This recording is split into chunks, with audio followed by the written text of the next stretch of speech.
Last 2 போஸ்ட்ஸா ரொம்ப ஹெல்த்தியான 2 dishes பார்த்துட்டோம். ஆனா, இந்த போஸ்ட்ல not very healthy, but not so bad for your health.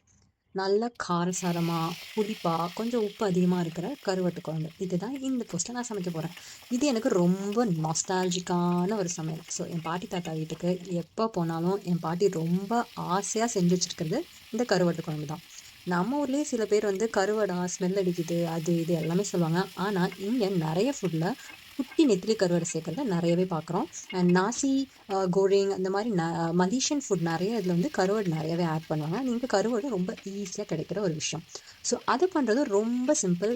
புளிக்குழம்பு மாரி தான். ஆனா, இதோட கீ இன்கிரீடியன்ட் அப்படின்னு பார்த்தோம்னா, நம்மளோட நல்லெண்ணெய்.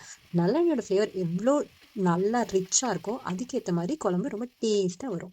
அண்ட் இதுவும் ரொம்ப ஈஸி தான். நல்லெண்ணெய கொஞ்சம் தாராளமா ஊத்திட்டு, அதுக்கப்புறமா வெங்காயம், பச்சை மிளகா, கடுகு, உளுத்தம்பருப்பு, தக்காளி எல்லாத்தையும் போட்டு நல்லா வதக்கிட்டு, உப்பு, மஞ்சத்தூள், மிளகாத்தூள் போட்டுட்டு, அதுக்கப்புறம் ஒரு சைடில் கருவாடை கொஞ்சம் வாஷ் பண்ணி நல்லா க்ளீன் பண்ணி வச்ச கருவாடையும் போட்டு தண்ணி ஊற்றி கொதிக்க விட்டு எடுத்தா கருவாடு குழம்பு சூப்பராக ரெடி ஆகிடும்.